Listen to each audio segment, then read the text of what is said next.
இன்றைக்கு குடும்ப சூழ்நிலை ஒருவேளை மிகவும் பள்ளத்தாக்கில் காணப்படலாம்.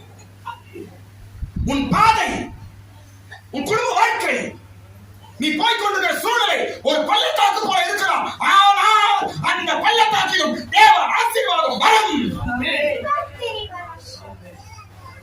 ஆசீர்வாதம் வரும்.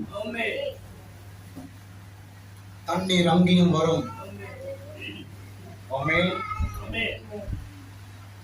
தண்ணீர் உங்களை தேடி வருது. தண்ணீர் தேடி வருது, அவங்களை தேடி வருது. எப்படி? கால்வா வெட்டி இருக்கிறாங்க, கால்வா ஜெபம் பண்ணி இருக்கிறாங்க, அதனாலதான் தண்ணீர் தேடி வருது. உன் ஜெபம் ஆசீர்வாதத்தை உன் வீடு தேடி